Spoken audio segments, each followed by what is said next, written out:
Hey everyone, good to see you. My name is Duncan, this is Dean, this is Jacob, and this is Kurtis. And you're you. These are going to be the three key players in today's exercise of diving into internet discourse that really shouldn't matter and then trying to pull something out of it that's worthwhile so it doesn't all end up as wasted time. That's my channel, I guess. And I'm speeding through the introduction because my inner editor is telling me that this is going to be a long project to make, so I want to get you familiar with these faces as soon as possible. However, before any of this starts, I have a quick message. There's going to be some heavy topics in what's coming up, and I don't mean that only in the trigger warning way. I mean that in just the gravity of what all of this is going to mean. There will be sexism, homophobia, tons of racism, but this is the commentary genre, and we cover loser shit like that all the time. If you're a regular at my channel, then you're familiar with my method of pulling apart a topic from all sides and approaching it from multiple angles. I say the word nuance so many times that even I wish I'd stop. And that will be how we navigate this, but I want to dispel any assumptions you might make based on the topic that we're going to be dealing with. There is no nuance in blackface. At all. Never has been. It will always just be wrong. Anytime it's happened, everyone involved has known at least some level that what they were doing was just bad. People are going to argue about the details of the situation and the context, and I say go for it. Those are the conversations that we should be having if we want to reach people. This could be a learning moment for someone. One that's way overdue, but one that they deserve. But blackface itself is a hard stop. There's no conversation to be had there. There is not one redeeming quality in that act, and you have to know that if we're going forward. If a single one of you tries to defend or excuse blackface in the comments, be it in any context, used in any time, I don't care if you are trying to defend the person you love. Just know that you do not represent what this channel's values are, and you do not belong in this channel's community. I want nothing to do with you, and I won't think twice about it, because you're not worth keeping around. I think that may have spoiled some of the big parts of the story, but don't worry, I've got more to say than just condemning bigotries. This video will be asking a lot of questions, but there is one crucial question that I want you to keep in the back of your head, because that's the one we really want to know the answer to. Where is the line before you are responsible for someone else's actions? And in the spirit of spoiling things, and even though we have a lot of details to get through first, this is the photo we're working towards. I don't want anyone getting the wrong idea of the tone of this topic. This is where we're going to end up. This picture isn't where the story ends, but it's a pretty hard-hitting middle point. Now, to be crazy honest, I don't actually know what the YouTube terms of service are about showing blackface. And rent is coming up, so I don't want to risk anything. My plan is to just, each time I show the image, have a different part of it blurred, so you never see the full thing, but over time you get the complete picture. That's why parts of it will be blurred differently. YouTube, if you're watching, I play by your rules. And if YouTube isn't watching, guys, this job is horrible. Alright, I know 99% of you know who these people are, and you know the backstory and you're ready to dive into the details and drama. But before we shred into that, there is backstory that you already know, but people like my parents could be watching and they might not know everything, so we gotta catch them up. So we're gonna do a quick history lesson, but a fun one, not a boring one. Don't click away. It's gonna be fun. It's gonna be a fun history lesson. It's fun. If you are my dad or anyone else who knows nothing about this subject, you might be asking, why does this mustache mullet boy have so much impact over a website? But it's not just one boy we have to thank. There's 3 of them. Kurtis, Danny, Drew. You don't have to remember their names, but just know that they are significant, and I'll tell you why. Back in the 2014 to 2016 era of YouTube, things were bad. The culture around the website was mostly a reputation known for music videos, sketch comedies, parodies, prank videos, all with this underlying undercurrent of white nationalism and racism. The commentary genre especially was no longer about breaking apart interesting topics or trying to find the value in... No, it was mostly video game footage with a nasally voice over it, making fun of like a kid who posted themselves on TikTok. Or Vine, I guess. There were a lot of anti-feminist memes. The Pepe frog, could mean a whole number of things, but pedo bear was something people used, and there's no nuance in that. Vine, an app where videos could only be 6 seconds, its heart monitor flatlines in around 2016, which means everyone who had a career on that app now had the choice to move to the other video platform, which happened to be YouTube. Now, the content that did the best on Vine and therefore made the most money was children's content. And that did not change for a lot of people when they moved over to YouTube. It just meant their videos were longer and... No, that was it. I guess just their awful videos could go longer.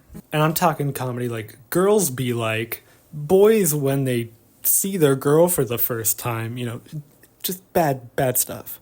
Now, the comedians on Vine with a shred of talent also moved to YouTube and saw this weird, fake, plastic, commercialized Instagram comedy and just reacted to it because it was so absurd.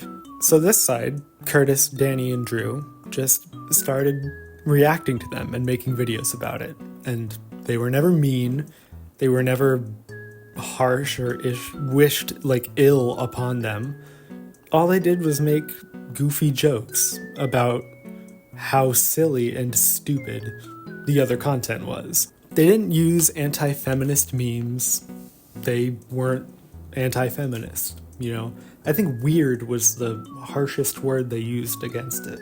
We went from the nasally bullies to Vine dying to these content creators in their new style.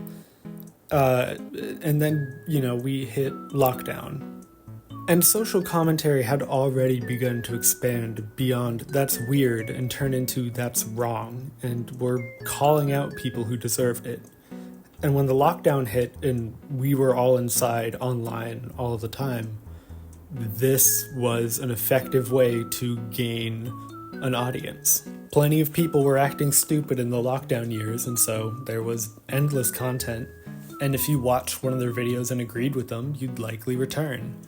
And they were fun and lighthearted, and I can't emphasize how, well-intentioned these videos were, and yet still funny and enjoyable to watch. And that lockdown seemed to open the gates a little bit for a lot of smaller creators to rise with their own niche styles of commentary. A lot of people were looking online for comfort or for voices of reason, and there seemed to be an endless buffet of choices. And yes, I did sneak myself in there because 2020 was the year that I started this, and, they haven't caught me yet.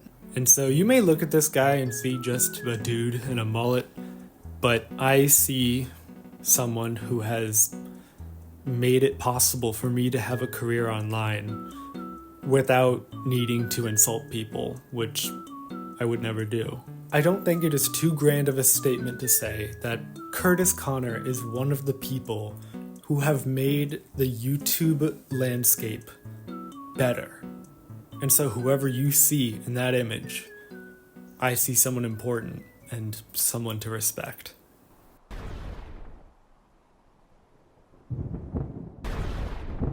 People can sometimes have friends, I've been told, and when your job is as fun as laughing at silly stuff online, of course you'd want to include your buddies in that. Pretty much from the very beginning, it was clear that Kurtis was in a trio of friends, also including Jacob Sharp and Dean Hebshire. Jacob and Dean would occasionally pop up in one of Kurtis's videos, and Kurtis would go on to one of their podcasts. Sometimes it would be just one of them, sometimes it would be both, sometimes it was on a channel all three of them had.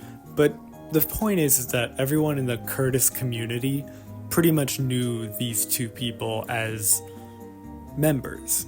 I believe Dean refers to himself as a featured member. Editing Duncan, if you can find that, please roll that clip. I'm a YouTuber. He's my friend. And I'm a feature player. Thank you, Editing Duncan. But because Kurtis was so popular, it just really helped boost Jacob and Dean pretty significantly up in their social profile numbers, which isn't bad. It doesn't mean they were leeching off of Kurtis or anything, but if anything, it meant that Kurtis was like helping his friends rise up too. There's absolutely nothing wrong with that. It was a good example of friends building each other up, and that kind of support is always good to see. Oh, shit. The light broke. Jacob took the route of growing his own channel. He makes similar content to Kurtis, very positive, goofy, lighthearted.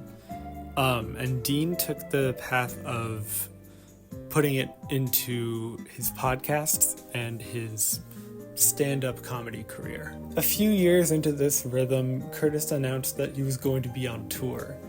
And as he went on tour across the country, he brought Jacob and Dean with him. Everybody saw this as a huge win, because not only is Kurtis getting this amazing chance, but he's being extra kind and bringing his friends with him. Everybody looks good here. I actually got to attend one of the Kurtis Conner shows here in Seattle, and it was pretty good. Jacob and Dean opened for him. They each took 30 to 45 minutes. And for me, that was it, right? The tour continued. I went back to making videos. I stopped thinking about them. Life returned to normal, and then boom, blackface photos.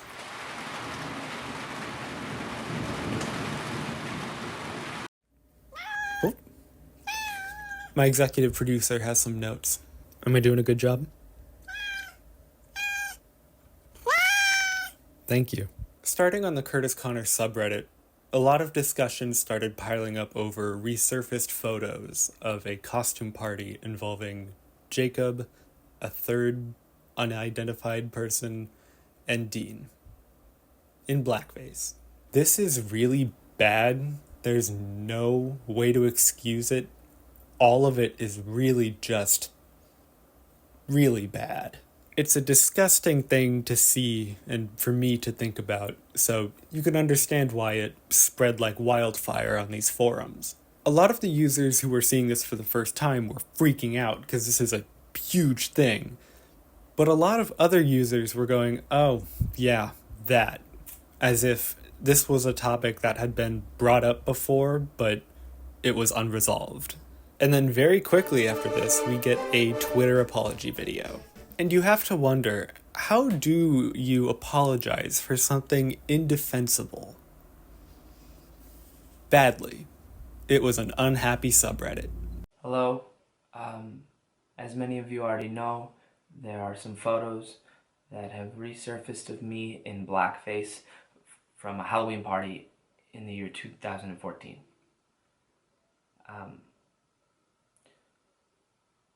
My intentions at the time were in the nature of trying to have the most authentic costume possible, but clearly I was displaying derogatory behavior and was incredibly uneducated. So we get a year to place this. This costume party happened in 2014, which, yes, means this was during that insufferable awkward stage where comedy meant white men can say whatever they want and then just call it edgy. I did this too many times. This is where I've seen a lot of defenses for Dean pop up, but in my opinion, 2014 is not an excuse. Like, you were grown then, and you should have known better. Also, him addressing the wanting to be authentic of his costume is probably the best way he could have approached why he was in full body blackface. Like, it was arms and legs, like, it didn't end at face. This is something that I will regret for the rest of my life because it was nothing but racist. Black people are not a novelty. They are not costumes. They are not characters. They are human beings. He says, "I'm going to regret this for the rest of my life," which is starting to sound like standard YouTube apology talk, because you're gonna start now or then? When does the regretting start? When you learned it was racist or when you got caught? I wanted to do this because it's only right. I've had so many lapses in judgment that have hurt so many people, that have caused pain and left people offended. So he uses the term lapses in judgment, which unfortunately just seals his fate, whether this was an accident or not. I've made a severe and continuous lapse in my judgment. He mentions, "I've hurt/caused so much pain to so many people over the years," which we will get to later. But the first time I was watching this, I heard that and I was like, what? This has happened before? What have you done before? What did he mean to say that? I really hoped that this would never get out, that this would never come to the surface, but it's only right that it did. Let's just stop and take a minute and let that sit, because that is what made me want to make an entire video about this in the first place. Everywhere the video's gone, everywhere it's going, everywhere it's went, it's all come from this. I really hoped this would never get out. I wonder what it's like to spend years of energy and effort to create a job around yourself, around your personality, around your values, knowing that somewhere out there this existed. Even if you didn't know how bad it was then, when you did learn, wouldn't that deter you from going down a career that starts and ends with your first and last name? I don't know the details of whether there was a digital evidence of this photo or it was just on someone's hard drive, or if a third party person had it. I don't know. But why would you ever want a career in the public eye knowing that there is a non-zero chance this could get out someday? Why would you risk it? Why just hope that it stays hidden? Why go into business with other people, let alone your friends, when you know that you have that dark cloud hanging above you somewhere? That's what I don't get. That's where this video is coming from. Let's keep watching. It weighed on me for so many years, and there's nothing I can do or explain to justify it. I'm going to pop in here real quick with a controversial opinion and say that, yes, there was something you could have done about it. Let's say that someone had this happen to them, right? They had something from their past get dug up and were in this controversy.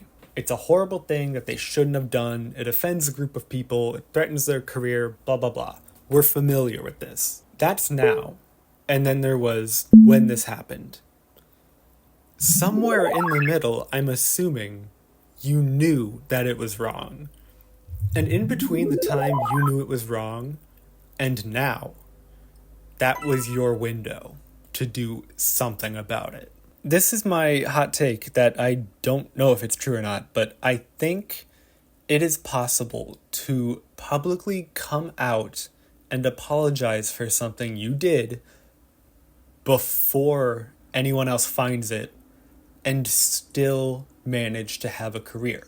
You don't have to show the pictures or play the audio tapes or present exactly what you did, but describe it, be honest, and apologize to whatever community or communities you were offending at the time.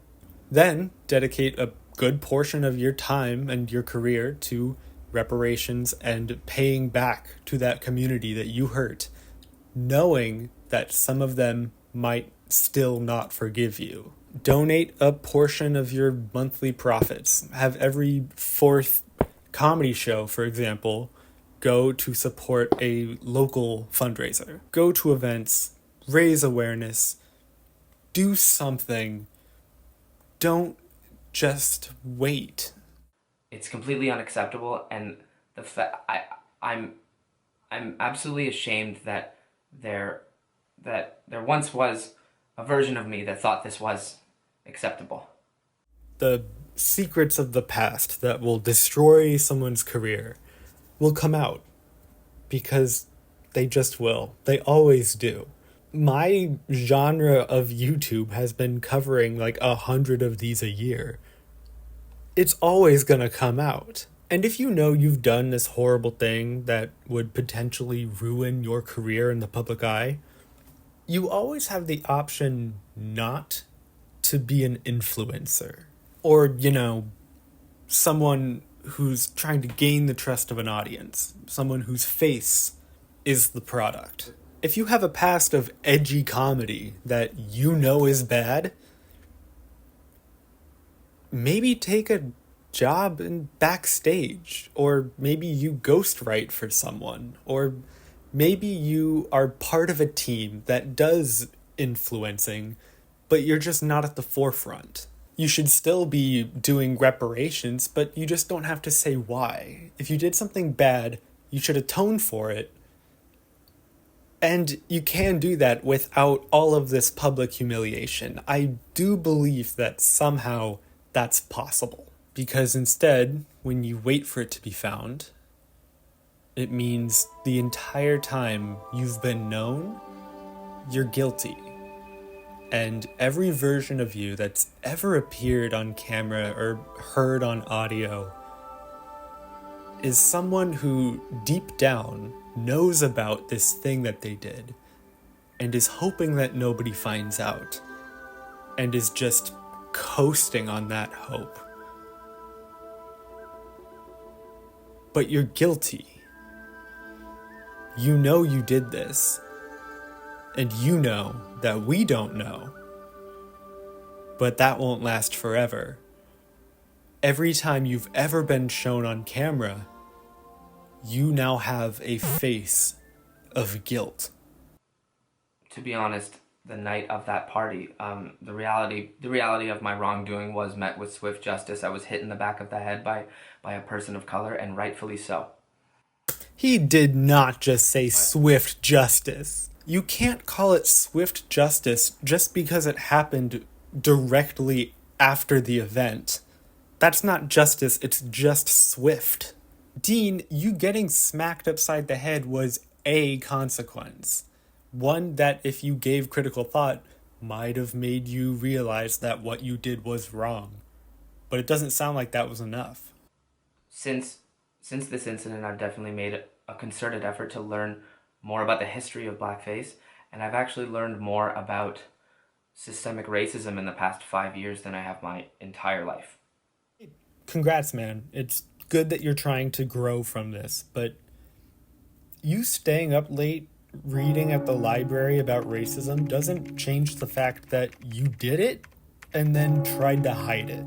At some point, who cares what you've learned when you had to get caught? I know that youth and ignorance that's not an excuse. Those aren't excuses. I do want to take this opportunity to address this, to learn and grow. I thought you had grew. He said he'd grown already, right? Like he'd been growing. Your growth means nothing if there's no visible progress. And it's not visible because you didn't want us to know about this. We'd have to know about the picture to know if you are making progress. Otherwise, these are just empty words that mean nothing, that we've all heard before. In the year 2019 and the year 2022, I addressed this issue on my podcast, but I realized that was only because it was my own platform. It's a place where I feel comfortable talking about who I am and who I was. I realized I only had no problem with it because it was at my discretion. Saying I addressed this in an apology is just wild to me. Dean's idea to bring up that he's addressed this topic twice over a 3-year period somewhere in his podcast is a very interesting choice to bring up. And I say interesting because you got me. I am not going to listen to your entire podcast to try and find an exact quote of when you brought this up. So that was a clever move because I don't have any exact quotes, but I'm just going to assume that when you addressed it, if we did have those exact quotes and we played them out right now, they aren't going to live up to the level of this apology. Addressed it? That could mean anything. Make it clear that this was solely my decision. This does not reflect the values of my friends, my family, or any of my collaborators. Well, no, because Jacob's right there. It might have been your initial idea, but he's right there, like, not stopping you. In fact, everybody at that party who saw you, besides the people who smacked you, had the chance to address it with you and I guess didn't. And sure, again, it was 2014. Maybe nobody felt comfortable addressing how racist what you were doing was. But that just means that you all knew it was wrong and just didn't want to say anything. I know that a lot of you have already made your mind up about me, and I'm sorry that I let you down. I never deserved to be accepted by this community. I will admit, I hoped this would never come out is definitely the sentence that sticks out in my mind the most. But this is a close second. I never deserved to be accepted by this community. Is he admitting that he knew this fact the whole time? Or is it something that he's learning right now? Also, what community? Because we can't tell what he's thinking. He's using very vague words that... I don't want to call it clever because that would be giving him credit, but if he wanted to be mysterious, it's working. I wish I knew better, but I didn't. And I want to apologize and be held accountable for my actions. Thank you for taking the time to listen to this. Okay, so, newsflash, I'm white, and blackface is not something that will ever target me, so I can't accept his apology, or even really comment on whether or not he did a good job or not, based on that exact fact. His actions are ones that hurt the black community, so seek out responses from black people, not from white people like me. Again, I'm reviewing. At the time of me recording this, there's been no response from Jacob or Kurtis about the status of Dean in their business or in their friendships. Sorry to interrupt, but we now have an apology from Jacob. I was trying on my Halloween costume, so I'm going to be dressed weird, but here we go. Some photos are going around of Dean in blackface, and I'm in the photo as well. I know many of you have been waiting for me to address this, and I'm sorry for making anyone wait. Dean and I have been friends for a long time, and he's close to my heart, but this is one of many actions over the years that have deeply upset me. It's ignorant, harmful, and most of all racist. And yet, I am still standing beside him in the photos and not taking it seriously.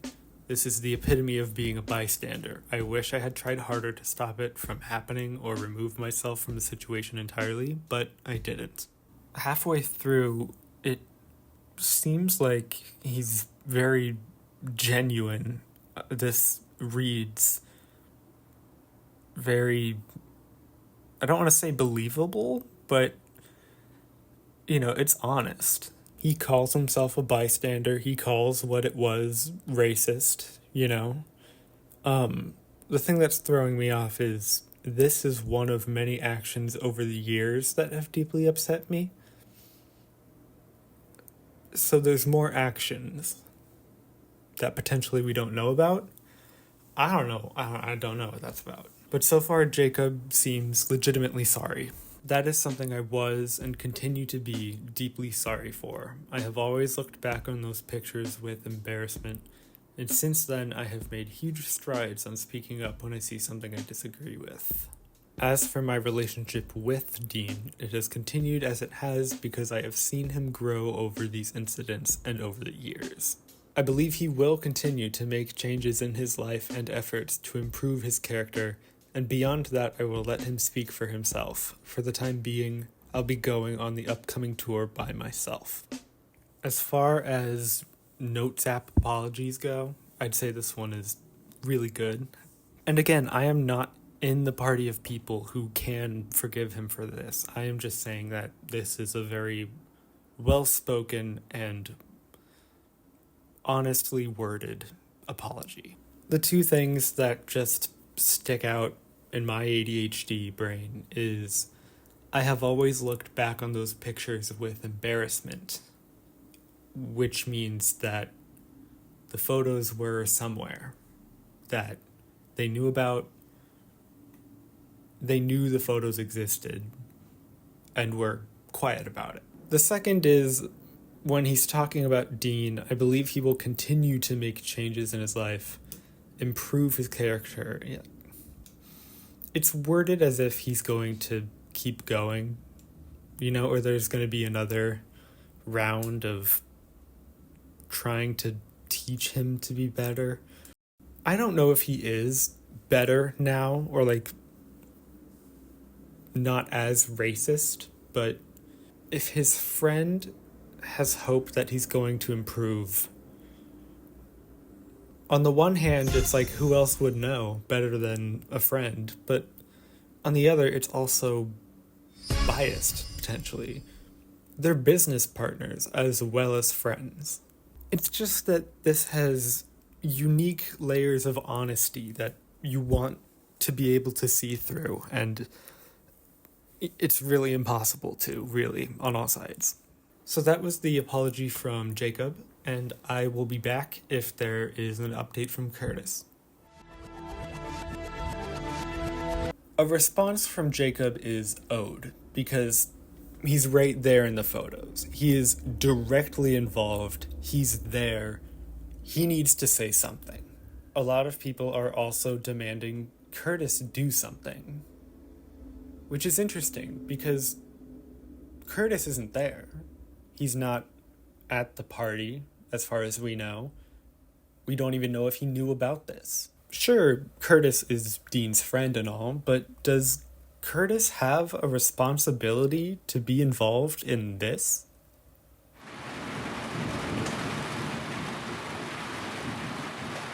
Why are people looking to Kurtis over actions that Dean has done?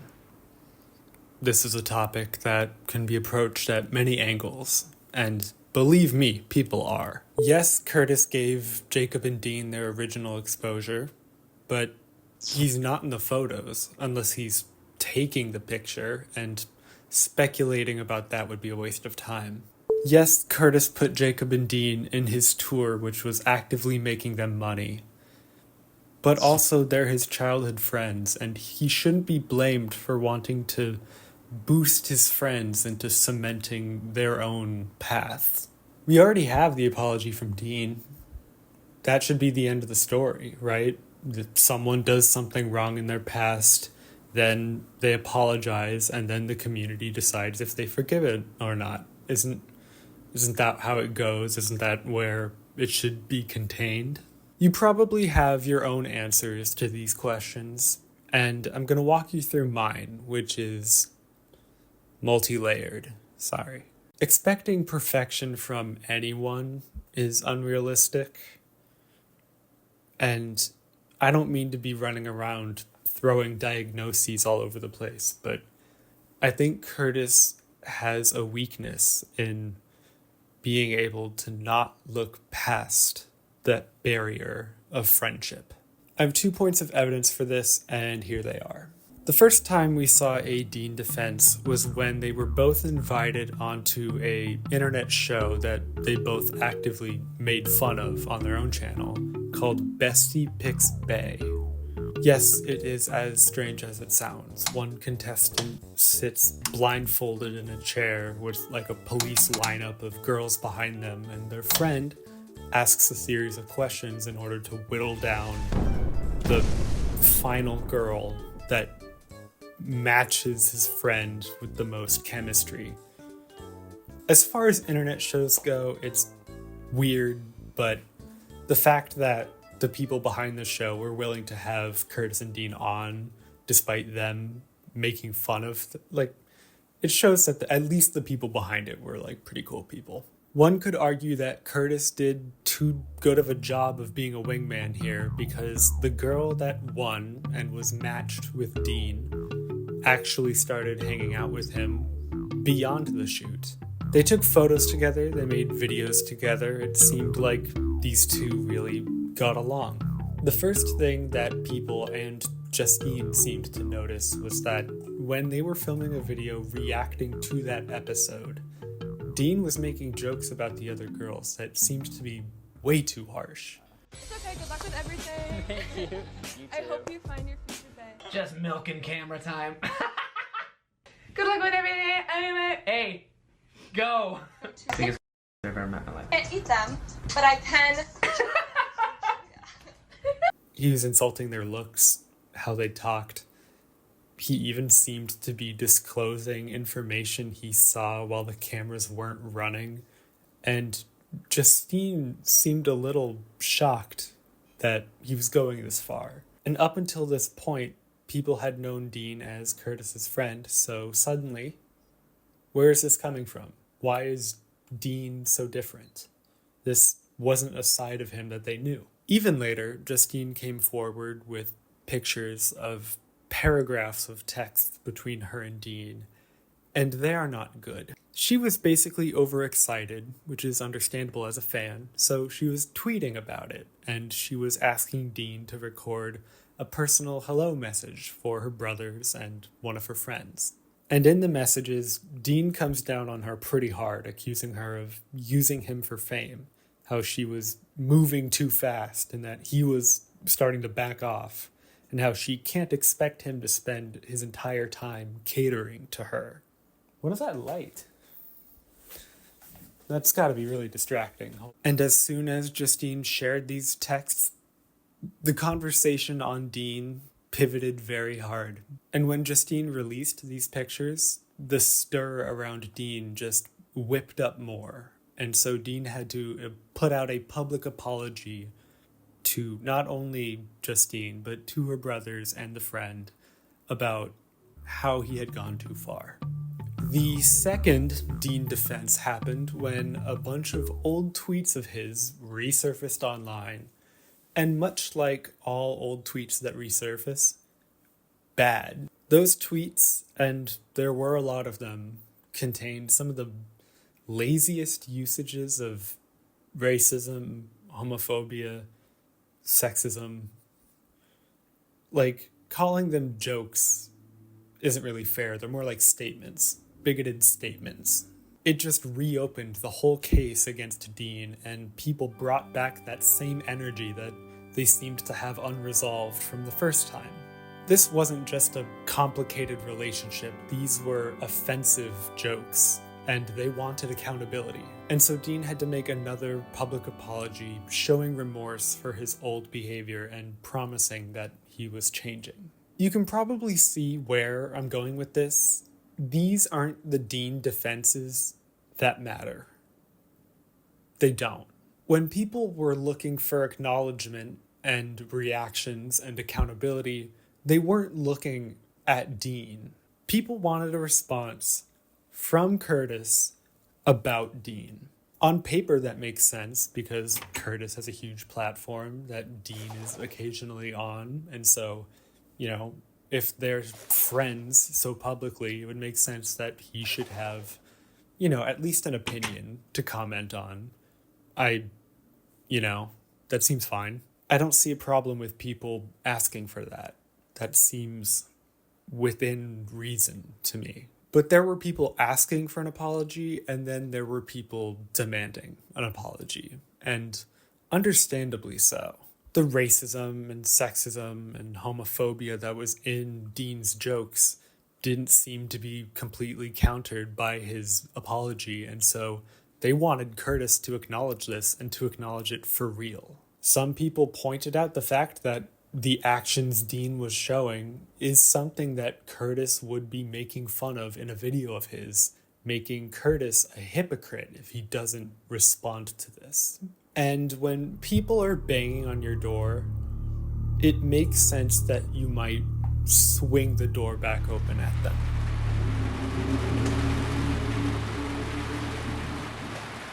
Regarding Dean and the Bestie vs. Bae story, Kurtis posts to YouTube, "Okay, to everyone commenting, I have contacted and apologized to Justine. I tweeted explaining why I blocked her in the first place and it was about something entirely different.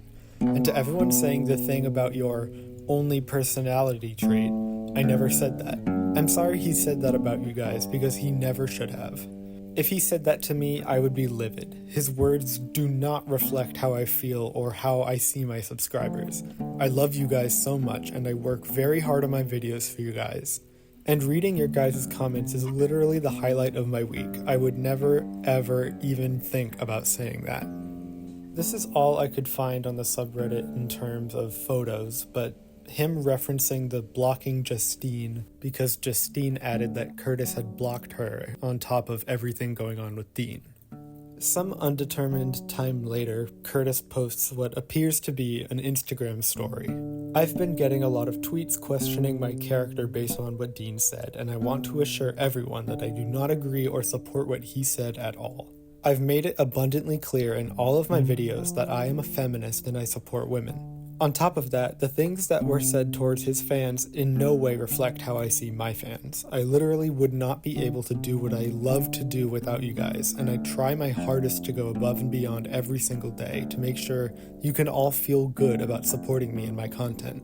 Just because he said something does not mean I think or..." And that is all in terms of documentation. Whoops, never mind. I found this, which I think is a series of tweets, so it might have not been an Instagram story, or it might have been both. Excuse me. But it continues saying, "Just because he said something does not mean I think or feel the same way at all.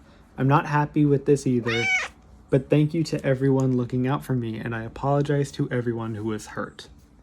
So the uproar over Dean and Justine seems to be addressed by Kurtis in a tone of what Dean did was wrong, and it really focuses in on how Dean says that the subscribers don't matter to them. Both of Kurtis' posts mention that, so it's clear that it's important to him and/or it was being brought up a lot by the community. Sometime later, and Dean's old tweets are brought up, and the Kurtis Conner subreddit goes into a frenzy trying to break into it. And I do believe it is significant to point out that this is happening on Reddit. It is supposedly where the most dedicated of his fans go to collect and meet. And so if they are the ones who are mad, it makes sense why addressing them directly instead of over Instagram or Twitter would be the move Kurtis made. They were Dean's tweets. Dean apologized on Twitter, but it's Reddit where most of the chaos is happening. Kurtis responds to the new wave of anger towards Dean both for his tweets and for Kurtis' supporting him in this comment on Reddit. I've already addressed this a bunch of times, but I'll do it again because I would like to stick up for my friend. If he really was as bad as some people on the internet say he is, I would simply not be his friend, you know? Also, he did apologize tons of times, and has grown a lot over the past few years, and I've literally seen it firsthand. That whole situation was a few years ago. It was full of weird stuff that went on behind the scenes, and we're all just trying to move on from it for years now. I understand your concern, and I appreciate you, but honestly, if you don't like the guy, then don't watch his content. It's that easy. And the last one is a response to a deleted Reddit comment saying, "Very surprised Kurtis is still friends with him. Thought he was better than that." And Kurtis's comment being, "I'd be a pretty terrible guy if I ended friendships with people every time they made a mistake. I've talked to him about everything. He's grown a lot as a person, and he's apologized and owned up countless times. I'm sorry, but it's so weird to get mad at me for hanging out with my friend." The thorough line between these two Reddit responses Kurtis made is the fact that Dean is his friend. You can see it in, "If he really was that bad, I would simply not be his friend." Or, "It's so weird to get mad at me for hanging out with my friend." I don't think those are words to just spice up an apology. I think he means that. He and Dean really are friends, despite Dean's questionable past and Kurtis's current job. To be frank, I don't think we're getting the complete story going into a subreddit that's been locked down with hundreds of deleted comments, and the only information we have are really small screenshots of cut up posts. But I think we can get the picture on what Kurtis's perspective on this is. And that's what makes all of this so interesting to me, because it is Kurtis's career put on trial for his association with his childhood friend and his past mistakes. And to address that to a crowd of your fans can't be easy. The first response is clear in saying Dean was wrong for saying what he said, and that Kurtis does not believe in it. The second series of posts are defending Dean as Kurtis's friend, and Kurtis is almost sharing his values with Dean. Because these are screenshots on the internet, you get to believe what you want to believe off of this, but it does make what's coming up next very, very intriguing. Basically, he was insisting that Dean had changed. Dean was no longer that person, and Kurtis would not be friends with someone if they were still like that. So with all of that being said, put yourself in Kurtis's shoes for a minute. Which, they're usually stylish, so look at you. Imagine one of your close friends, just pick one and hold them in your mind, and now say that a really old joke that they made a really long time ago, maybe before you knew them, got brought up, shared on the internet, and now a lot of faceless people are demanding some kind of apology. Not just from them, but from you. You see this friend as a good person. You see them as respectful and not like that old humor at all. So you know that they have changed. And yet, all of this fury is raining down on you both. I can understand how you would want to defend them pretty adamantly. And it makes sense that you might be a little mad yourself and annoyed that people are involving you in it too. They're out judging past actions, and they don't know your friend now. They don't know what you know. These people are seemingly unsatisfied until they get something from you. And besides, when did you become responsible for someone else's actions?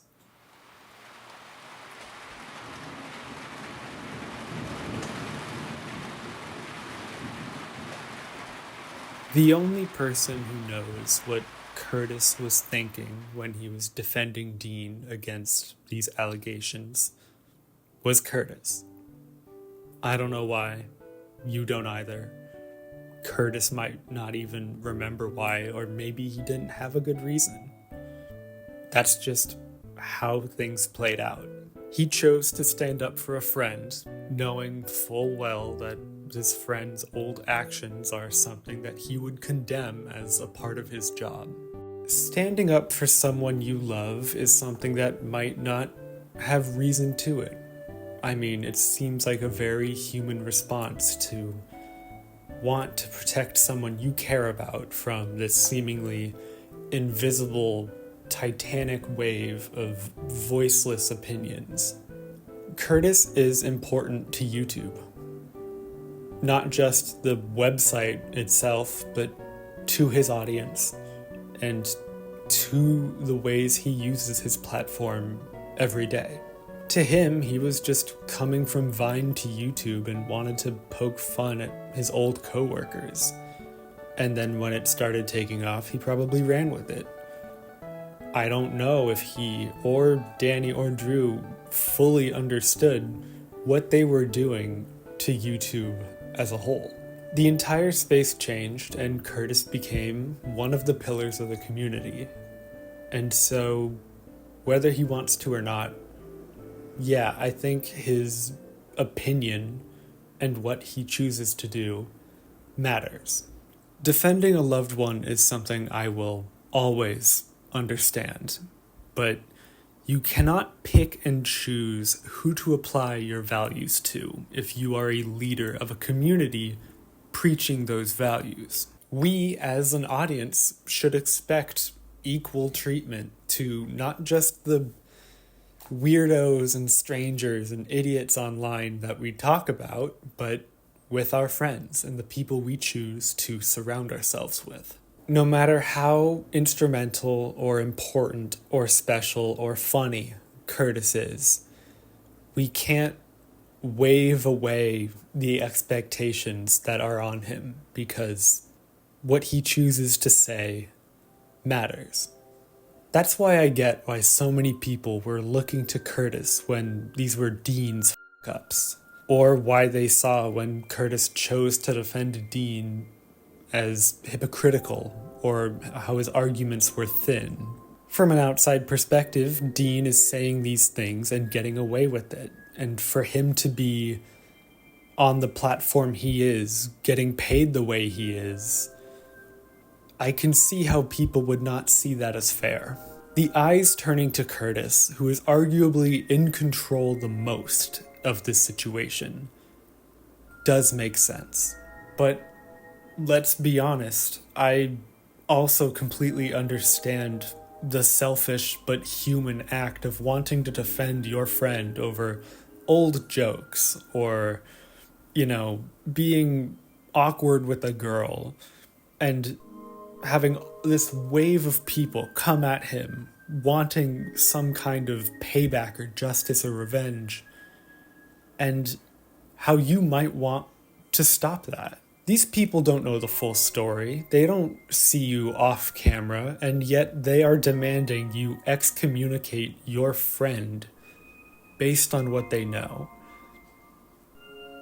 If we're looking at this from that perspective, that makes sense too. Especially if you know this friend to be different and you've seen them evolved. I don't think it's right, but I understand why someone would choose to defend them. Additionally, this is someone you've watched evolve. It's a childhood friend who used to make bad jokes and is now not. I don't agree with it, but I empathize with the idea of wanting to give that friend extra chances. So what do we expect from Kurtis versus what should we expect from Kurtis? It doesn't really matter if we get one sooner or later. Ask yourself that question of where's the line before you are responsible for someone else's behavior.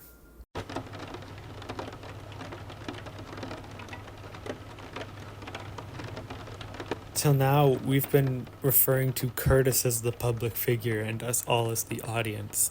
But right now, connected between this screen, I'm the public figure and you're the audience. I'd forgotten that I could be both, like an audience member and a commentary channel. Like, it's my name on the channel, kinda. You might be someone who comes to this channel regularly and seeks out my opinions on things, and that means that I have to earn your trust and maintain that responsibility. And if not, you might know someone who does. If you don't, tell them about the channel. Tell them to like and subscribe. When the commentary genre was branching out in that lockdown year of 2020, I had no intentions of becoming well-known, let alone famous. Like, I was aiming for a small community of people to talk about things with and have discussions. I was looking for a community of people to discuss things in a constructive way, and I think I got that, even though it was much more than I anticipated. But I can't lie. When my subscriber count was going up, and the fantasy of doing this as a career was floating in my head, and potentially that number rising and rising, I tried to think about if there was anything in my past that would bring down a career like that. I racked my entire memory trying to think of if I had offended anyone, or if I had accidentally said something, or said a word, or if there was any evidence someone could bring up, you know, like stuff I know doesn't exist, but on the off chance that I forgot, I just tried to remember so hard. In the end, I couldn't think of anything, you know, besides the occasional unresolved argument or friendship that ended on bad terms. But, you know, those are average adolescent things. I avoided slurs all my life. I avoided parties on accident all my life. I was a homebody. I had a very, very clean slate. Whatever fantasy of a future career I had was safe. And yet still, I kept trying to remember. If you preach goodness and then something dark is brought up from your past, you've suddenly lost all credibility in everything you've ever said. Like, it's just all immediately void. And especially when it's not brought up by yourself, it can be extremely hard to win back that trust. Maybe even impossible. And lines can be blurred because if you think back to famous YouTube cancellations like James Charles or Shane Dawson, their careers are completely fine because James Charles is known for makeup, and so his audience didn't really pay attention to the allegations of him grooming teenage boys over Snapchat. They were there for the makeup. And yeah, Shane Dawson used to be really racist and made a bunch of pedophilic jokes, but he's the mystery video man, and so people kept going to him for the mystery videos. When your offense does not match your career, you have a little bit of an extra shield. And when it comes to commentary, where it's all opinions and establishing trust, having something in your past, you can't James Charles your way out of that one. So I kept going. I kept stretching through my memories like I was wringing out a wet towel. Because I knew then what I knew now, which is that I'm here to promote nuance and constructive thinking and being respectful. And if there is even the slightest thing that I had forgotten I'd done or mistake I'd made, all of that could be put in jeopardy. Thank God I was a loser in middle school / high school / the first 2 years of college, because I was kept away from any opportunities of offending or doing any harm. I was nowhere near places where I could be negatively influenced into making those kinds of decisions. I was a wallflower. I had my small, close-knit group of friends. I didn't know what Reddit was, you know? I had a lot going for me. I had my small little friend circles, and if anyone said anything racist or derogatory, I'd remove them from my life because my parents raised me by those values, and so that was the system I trusted. And besides a handful of arguments and people I've pissed off, right? Like teenager shit. I had not done anything that could jeopardize a career. And I owe that to the friends I kept, and to my parents, and my brother, and the commentary channels that I watched growing up. And those 3 days of 20-year-old me in a lockdown apartment in Chicago just going, trying to bring up anything that I'd done bad, is pretty funny to look back on now. But I'm glad I did it, because it forced me into a lot of reflection. And I think it's an exercise that more public figures should do. Maybe even something that everyone should try. The past doesn't go away, but making good choices in the present will give you a past worth being proud of. And that's something I think everyone should know, not just the people trying to be TikToks famous. Okay, alright, let's be done with me, and let's move on to this cannonball to the gut of a finale.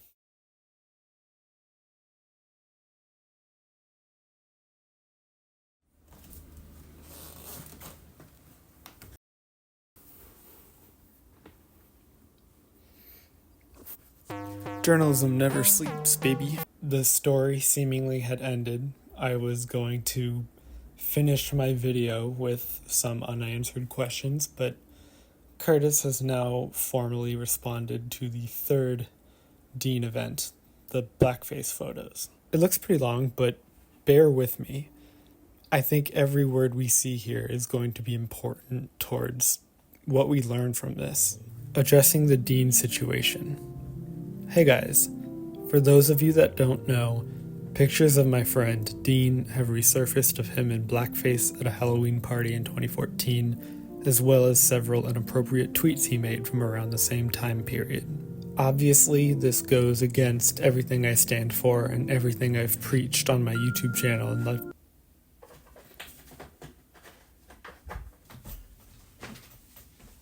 Dean's behavior and comments were racist, homophobic, misogynistic, and wrong. I want to thank you guys for bringing these things to light.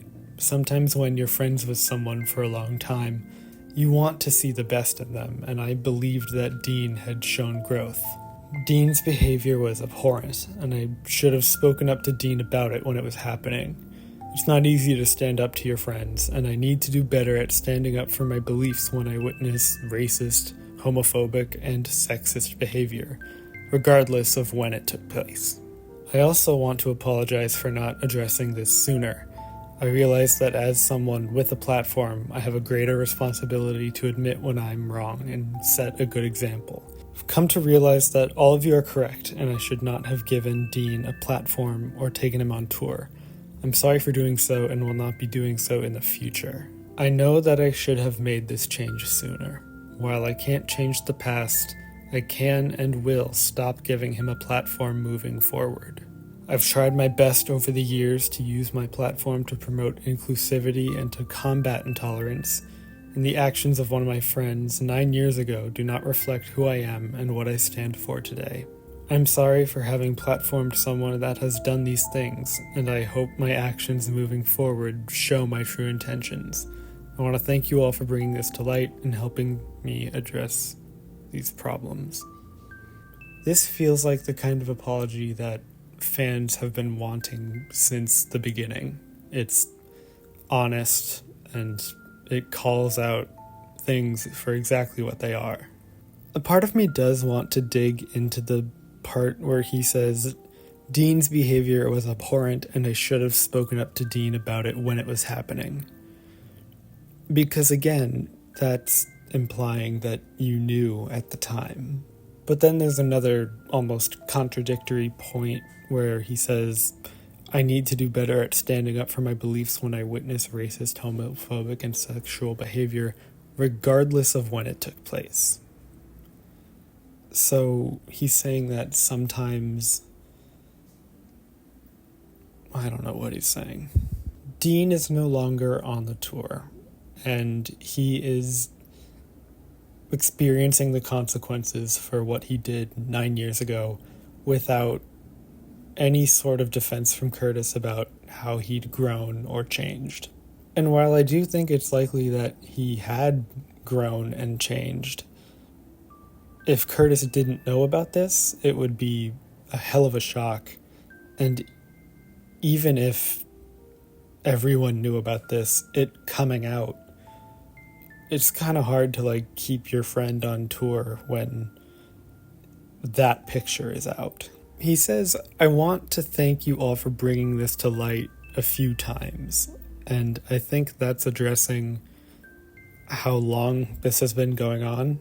The fact that this is strike 3. The fact that he was so defensive of Dean and the evidence just kept piling up, and this case that the fans were like phantomly building against him had some validity to it. As far as I know, this was only posted onto Reddit, but I think that since that's where the uproar and discourse was going the most, I think it's best if it's put there, because posting it onto Instagram probably isn't going to help. The "what if I were you" in me sees this post and agrees with how it was handled. If I ever found myself in a situation like that, this is the wording and language I would lean towards in addressing it with honest intentions and not ones where I'm trying to escape blame. I think following Dean's apology, Jacob's apology, and now this, I think it's a very conclusive way to put an end to the entire discussion of Dean on the subreddit, off the subreddit, with each of the texts, tweets, examples. I would be surprised if Dean comes up again within the Kurtis fandom.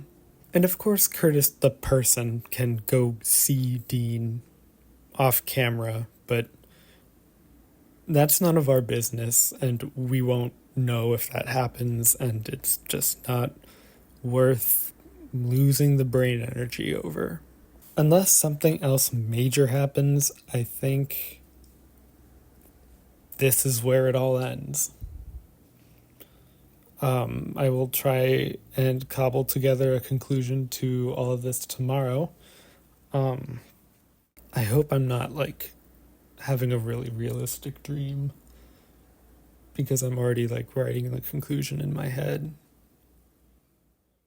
Also, being racist publicly and like to black people while trying to be funny might be the worst situation you could ever be in. Oh man.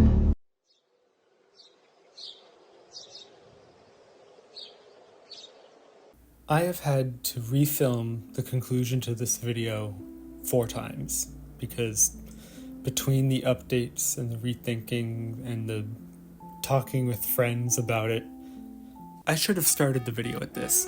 This is not an attack video on Dean, and neither is it like an expose on Kurtis.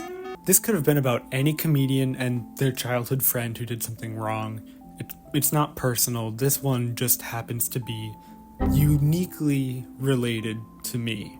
I know who these people are. I do similar work to them. We're technically co-workers. And they're very well known with giant platforms. And it just happens to be that the story revolves around them. Both the unique circumstances of the details and my own limited connection to the story are what really pulled me in and had me thinking about this for a long time. Editor Duncan, have we hit an hour yet? Oh boy. That being said, I do care about the people in this story, because nothing can be easy for me. I also care a lot about the results of this event and what the repercussions are for not only me, but everyone on the platform. And I probably got a little too emotional thinking about Chicago and starting YouTube. Basically, the bug in my brain was like really digging into the emotional part, and so the story got away from me. But before you and I do any kind of grand conclusioning, let's just take a moment and zoom out, like far out. How do you reduce this story for a stranger or like one of your grandparents? From someone out of the know, from out here, this story is about a comedian having to deal with his friend doing blackface in 2014. At its most watered down self, that's all this is. It goes against what I usually do on this channel, where I try to find the importance in everything, but it's good to remember that zoomed out far away, this is not anything giant. The issues are systemic, but the people themselves, are just niche according to who we know. Email this to your grandparents so they know who Kurtis Conner is. But to the people who know about the details and the context and the figures involved and people who care, this is a very important topic. It's one that is attached to this different yet still relevant exploration into internet conduct that we haven't yet figured out. Let's get the big stuff out of the way first. Dean should have never done blackface. He should not have tried to keep it hidden all these years. He should not have tweeted everything that he did, and he could have been nicer to Justine. About moving forward, he says in his apology that he's going to be stepping back, which I do think is the right move. And I might be biased because it was my idea, but I do think it's possible you could ghostwrite or do comedy from behind the scenes, just not in the spotlight. Because we shouldn't take away the art form he likes because he made a mistake. It was a horrible racist mistake, and he needs to be doing reparations. Hopefully he's already started. But I honestly do believe that there is a way to exist when canceled, even though that's not a thing, but that's like the best word to describe it. And over time, maybe he can find some peace in the reparations he's done, because this shouldn't be the end of Dean's story forever. He's a person. His life will continue, and he gets to choose how that goes. Next, Jacob. He does the right thing by calling himself out as a bystander and owning up to the responsibility of keeping this a secret all this time. But newfound responsibility aside, I still kind of have issues with the whole staying quiet about something until it's caught and you're all found out. But I can also understand why that would be something he and Dean would have to approach together, and why that might have made things hard. I think it'd be helpful if Jacob contributes with some reparations of his own, but from the sign of his channel and the good content he's making in terms of putting out a positive message to his audience, I think he should keep doing that. I think that should stay. That kind of outreach is good, and it's probably best if he continues doing what he's doing. And actually, I also want to address this. As more and more public figures pop up on the internet, I think we should do less of this whole innocent until found guilty thing, but I can see how that might be easy for me to say. Apologies work best with honesty, and if you've been holding in a secret for a long time, it's not a really good honest place to start. In a weird way, I have this sort of mutated privilege where I can go like, oh, if you tweeted something bad, just do this. But I've never been in that situation, and I don't know how that feels. I can try and empathize and imagine all I want, but I don't know what that feels like. I hope to never know what that feels like. So just consider any opinion or conclusion that I come to through the lens of someone who has not experienced this. And probably you have that same lens of your own, unless you have been publicly canceled, in which case you outrank me. You're the expert here. And before we get to Kurtis himself, I do think I want to address the Kurtis Conner community spread out over all of these social medias, especially the people who were actively involved and engaged with this story. It's easy to forget, but it's important to remember that the reason these people can seem so outwardly angry about this topic is because they're passionate about it. All of that energy that seems angry, that might feel angry, is coming from a place of love. You don't do this to me normally. Do you know when I'm filming? Okay. Alright. Okay. And you know what? I'm sorry, I don't think I can be your bed right now. The miles of threads and all the weirdly cropped evidence of social media screenshots, it's really just because these people care a lot about Kurtis, and they're passionate about what Dean and his actions relate to Kurtis. They want to be involved in his connections with Dean, which is a parasocial problem, but again, it still comes from a weird place of love. And it's easy to just brush it off and call it a rabid fan base that builds someone up only to tear them down later and blah blah bullshit. No, these people love Kurtis, even when they're mad at him. Being that invested in the topic and caring so much about the outcome, it has to come from a place of love. And that's why addressing their perspective matters, because also, they're not all in one group. Unless a fan of Kurtis follows Dean's Twitter and saw his video, or if they're a longtime fan or newcomers to the subreddit and is revisiting this topic, this entire thing might happen and you might not even know about it. As people who rely on our media presence, we always ask you to follow us on Twitter or on Instagram or TikTok or Twitch or Snapcube or GrubChat or whatever, etc. But let's say you only follow me on Twitter.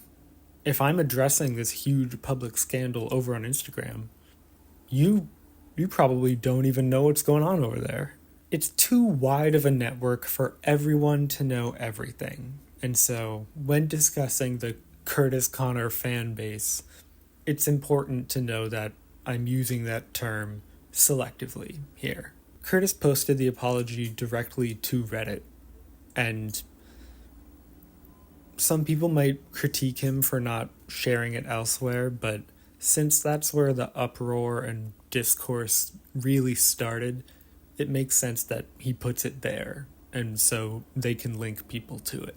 That being said, if you never visit the Reddit and you don't really know who Dean is, then this entire thing could have just passed you by. You wouldn't have noticed. And that's not a bad thing, but it's interesting. So yeah, I'm sure Kurtis's Instagram was relatively okay while his subreddit was exploding in flames.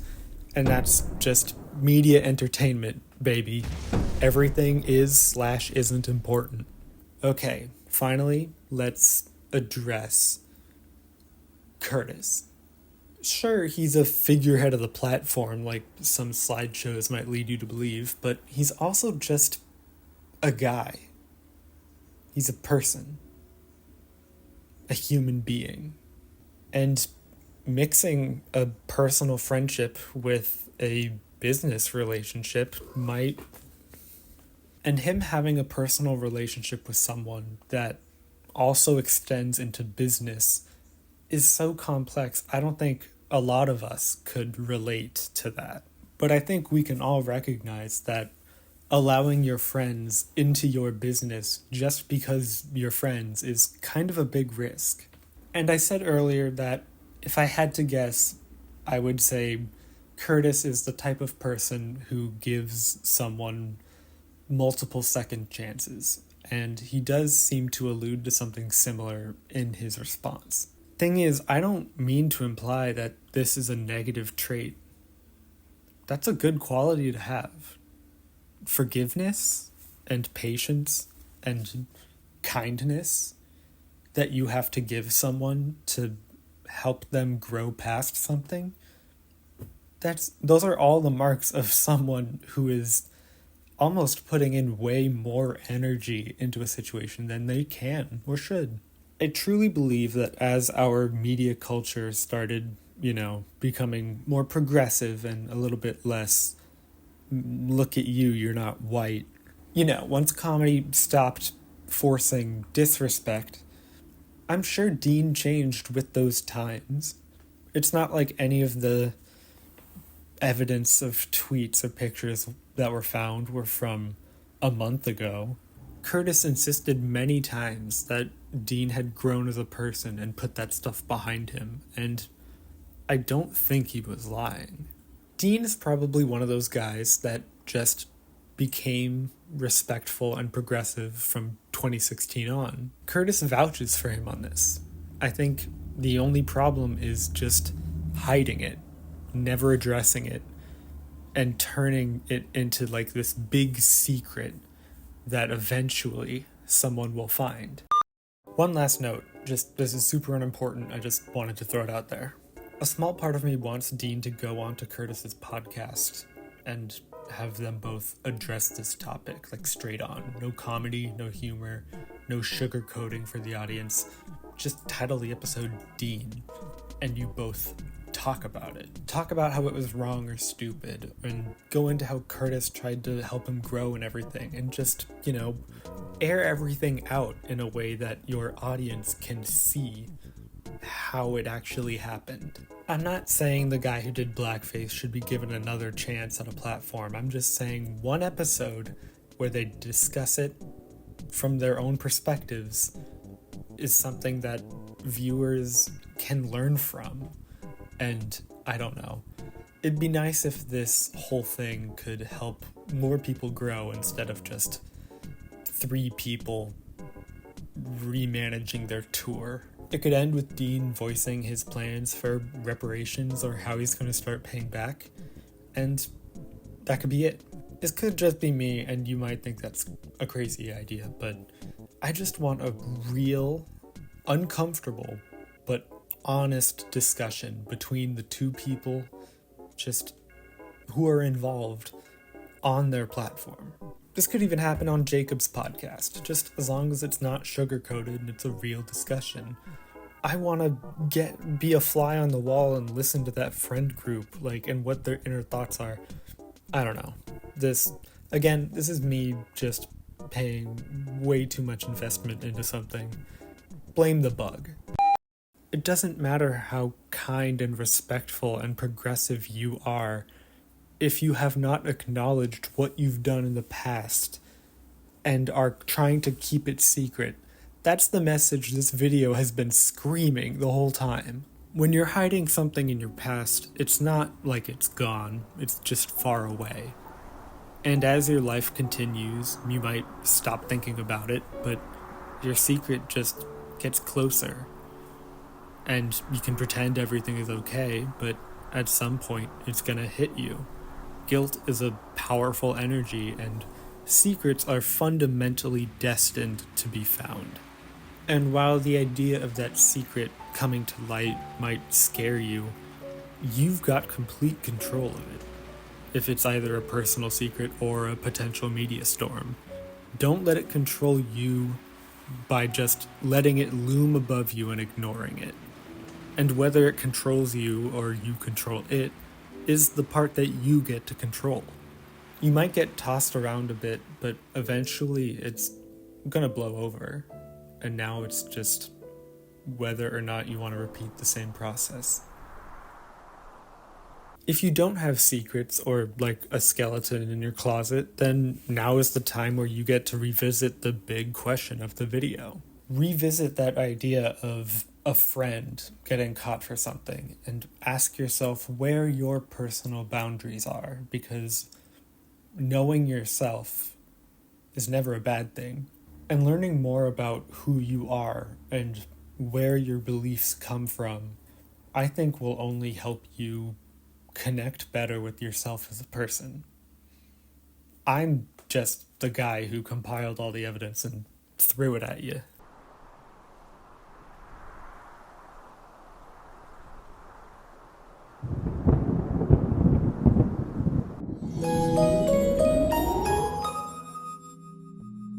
Hi everyone, and thank you for watching this video. If you made it this far, then goddamn, thank you so much. If you hear a fan going right now, it's because I'm editing this thing.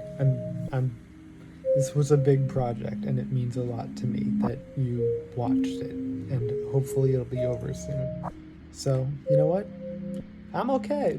I'm sorry this took a month for me to make. I know there are a lot of things happening right now, both on social media and in the world, that need to be addressed, and I am going to get right on that. I just needed to get this thing out of my head, of my heart, of my soul, mostly my head, and as soon as this is done, I aim to be free. Since I've been working on this for a full month, thank you to the patrons who are really the only ones supporting me out here now. You are all amazing, and I'm so thankful for your help. Additionally, thank you to Off4 and Ellie for your help in the video. I am so tired. My eyes hurt so much. The fact that I have to edit this into this now is already making me... Let's wrap this up. I will see you again soon, but have a good rest of your week. Take care of yourself and others. Love you lots. Goodbye.